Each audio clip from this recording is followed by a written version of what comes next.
राधे राधे दोस्तों, कैसे आप सब। दोस्तों, हमारे YouTube चैनल वास्तु उपाय पर आपका स्वागत है। हमारे चैनल को सब्सक्राइब कीजिएगा और हमारे इस वीडियो को लाइक, शेयर और कमेंट्स ज़रूर कीजिएगा।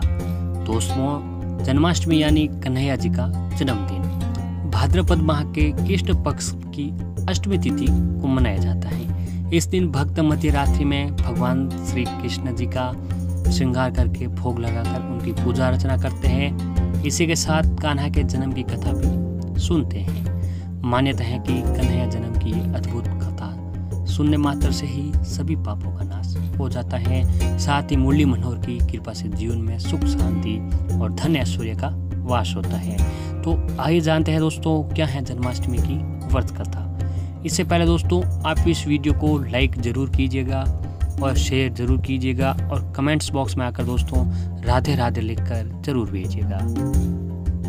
तो आइए दोस्तों, अब जानते हैं भगवान श्री कृष्ण जी से संबंधित कथा के बारे में। स्कंद पुराण के अनुसार द्वापर युग की बात है।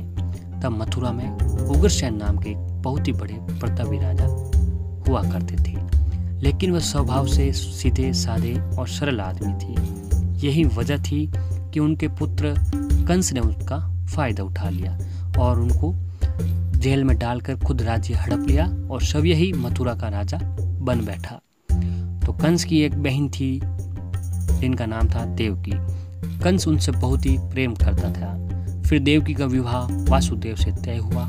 तो विवाह संपन्न होने के बाद कंस सब यही अपनी बहन को ले जा रथ पर बैठाकर रथ खुद हाँकते हुए बहन को ससुराल छोड़ने के लिए रवाना हो गया। स्कंद पुराण के अनुसार जब कंस अपनी बहन को छोड़ने के लिए ससुराल जा रहा था, तभी एक आकाशवाणी हुई कि जिस बहन को वह इतने प्रेम से विदा करने सब यही चाह रहा है, उसी बहन का 8वां पुत्र तेरा संहार करेगा।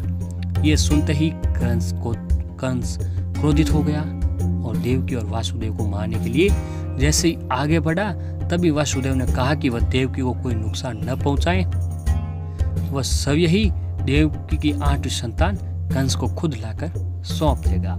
इसके बाद कंस ने वासुदेव और देवकी को मारने की बजाय कहीं कारागार में डाल दिया। कंस की बहन देवकी ने कारागार में ही 7 संतानों को जन्म लिया और कंस बड़ा दुष्ट था, तो कंस ने सभी को एक एक करके मारने लग गया। इसके बाद जैसे ही देवकी फिर से गर्भवती हुई, तभी कंस ने कारागार का पहरा और भी ज्यादा कड़ा कर दिया और वहां सैनिक और भी ज्यादा लगा लिया। और तभी भाद्रपद माह के कृष्ण पक्ष की अष्टमी तिथि को रोहिणी नक्षत्र में भगवान श्री कृष्ण जी का जन्म हुआ। तभी श्री विष्णु ने वासुदेव को दर्शन देकर कहा कि वह सभी ही उनके पुत्र के रूप में जन्म लेने वाले हैं। दोस्तों, जब भगवान श्री कृष्ण ने जन्म लिया तो वहां पूरे कारागार में प्रकाश ही प्रकाश हो उठा था। जैसा कि भगवान श्री हरि विष्णु जी ने वासुदेव जी से कहा कि वह कन्हैया को वृंदावन में अपनी मित्र नंद बाबा के घर पर छोड़ आए और यशोदा जी के गर्भ से जिस कन्या का जन्म हुआ था उसे यहाँ पर कारागार में ले आया। यशोदा जी के गर्भ से जन्मी कन्या कोई और नहीं बल्कि सव्य माया थी। सब कुछ सुनने के बाद वासुदेव जी ने वैसे ही किया जैसा भगवान श्री विष्णु ने बताया था। वासुदेव जी ने जैसे ही कन्या को अपनी गोद में उठाया तो कन्हैया जी को भगवान श्री कृष्ण जी को अपने गोद में उठाया तो कारागार के ताले अपने आप ही खुल गई। पहरेदार को अपने आप ही नींद आ गई और फिर वासुदेव जी की रास्ता खुल गया। तो वासुदेव जी ने कन्हैया को टोकरी में रखकर वृंदावन की ओर चल दिए। कहते हैं कि उस समय यमुना जी पूरे उफान पर थी। तब वासुदेव जी ने महाराज ने टोकरी को अपने सिर पर रख दिया। फिर भी यमुना जी का पानी भगवान श्री कृष्ण जी का पैर को छूते हुए आगे की ओर बढ़ने लगा और यमुना जी को पार करके नंद बाबा के घर पहुंचे। वहां उन्होंने कन्हैया को यशोदा जी के साथ पास रखकर सारी बात बताकर उस कन्हैया को माया को मथुरा लेकर लौट आए। वैसे ही कथा के अनुसार जब कंस को देवकी की 8वीं संतान के बारे में पता चला तो वो कारागार पहुंच गया। वहां उसने देखा कि वह 8वीं संतान तो कन्या है। फिर भी उसको दया नहीं आई क्योंकि वो बड़ा ही दुष्ट आदमी था। फिर भी वह उसे जमीन पर पटकने लगा कि वह माया रूपी कन्या आसमान में पहुंचकर बोली, अरे मूर्ख, मुझे मारने से कुछ नहीं होगा। तेरा काल तो पहले से ही वृंदावन पहुंच चुका है और जल्दी ही तेरांत करने वाला है। इसके बाद कंस ने वृंदावन में जन्मे सभी नवजातों का पता लगाया। जब यशोदा के लाला का पता चला तो उसे मारने के लिए उसने कई प्रयास किए, कहीं राक्षसों को भी भेजा, लेकिन कोई भी उसका बाल भी बांका नहीं कर पाया। तो कंस को एहसास हो गया कि नंद बाबा का बालक ही वासुदेव देवकी की 8वीं संतान है। श्री कृष्ण ने युवावस्था में कंस का अंत किया और इस तरह जो भी इस कथा को पढ़ता है या फिर सुनाता है उसके भगवान श्री कृष्ण समस्त पापों का नाश होता है और साथ ही सारे कष्ट दूर होते हैं और कन्हैया जी की कृपा से व्रती के जीवन में सुख समृद्धि का हमेशा वास होता है। दोस्तों, आप भी जन्माष्टमी की इस कथा का आनंद जरूर लीजिएगा और इस वीडियो को शेयर अवश्य कीजिएगा ताकि आपके और भी परिवारजनों को भी इस कथा का आनंद मिल सके। दोस्तों, और कथा भगवान श्री कृष्ण से कुछ इस तरह प्रचलित है।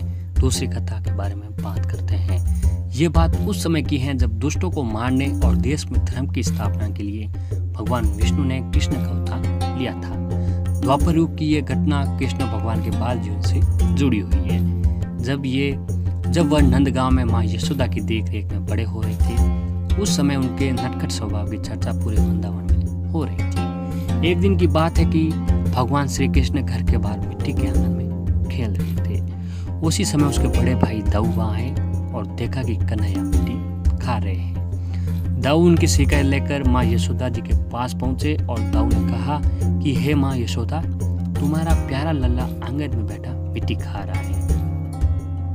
ये सुनते ही यशोदा माँ सीधे बाल गोपाल के पास पहुंची और उन्होंने पूछा, क्या लल्ला तुमने मिट्टी खाई है?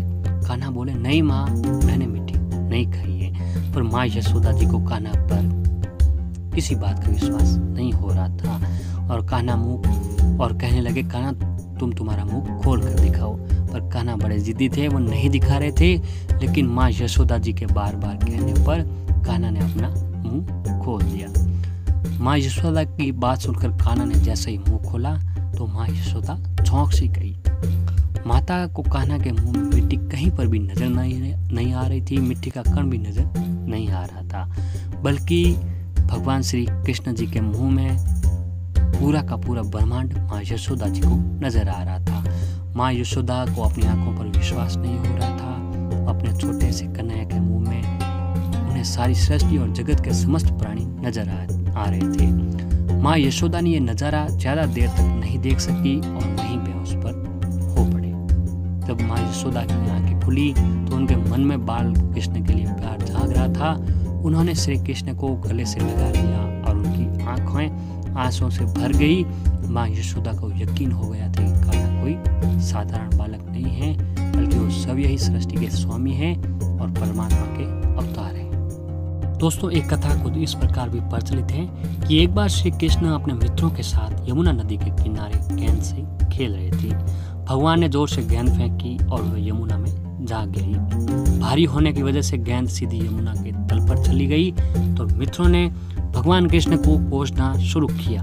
कहने लगे कि तुमने गेंद फेंकी है तो तुम ही बार लेकर आओगे। समस्या ये नहीं थी कि उस समय यमुना में काले नाग रहता था। 5 फनों वाला नाग बहुत ही खतरनाक और विषधर था। उसके विष से यमुना काली हो रही थी और इसी जहर के कारण गोकुल के पशु यमुना का पानी पीकर मर रहे थे। काले नाग गरुड़ के डर से यमुना में छिपा था। कान्हा बहुत छोटे थे, लेकिन मित्रों के जोर के कारण उन्होंने तय किया कि वह गेंद खुद ही निकाल कर लाएंगे। कान्हा ने यमुना में छलांग लगा दी। वह सीधे ही यमुना जी के तल पर पहुंच गए। वहां काले नाग अपनी पत्नियों के साथ रह रहा था। कान्हा ने उसे यमुना छोड़कर सागर में जाने के लिए कहा, लेकिन वो नहीं माना और वो अपने विष पर भगवान श्री कृष्ण से प्रहार शुरू कर दिया। कृष्ण ने काले नाग की पूंछ पकड़कर उसे मारना शुरू कर दिया। बहुत देर हो गई तो मित्रों को भी चिंता सताने लगी। उन्हें अपनी गलती का एहसास हुआ और वो भागे दौड़े माँ नंद यशोदा और नंद जी को बुला कर लाई और गोकुल वासियों को भी बुला के लाई। वहाँ सारे यमुना के किनारे सभी चलाने लगे। इधर भगवान कृष्ण काले नाग का युद्ध जारी था। भगवान ने उसके फन पर चढ़कर उसका सारा विष निकाल लिया, जिसके कारण विषहीन होकर वह काले नाग थकने जा रहा था।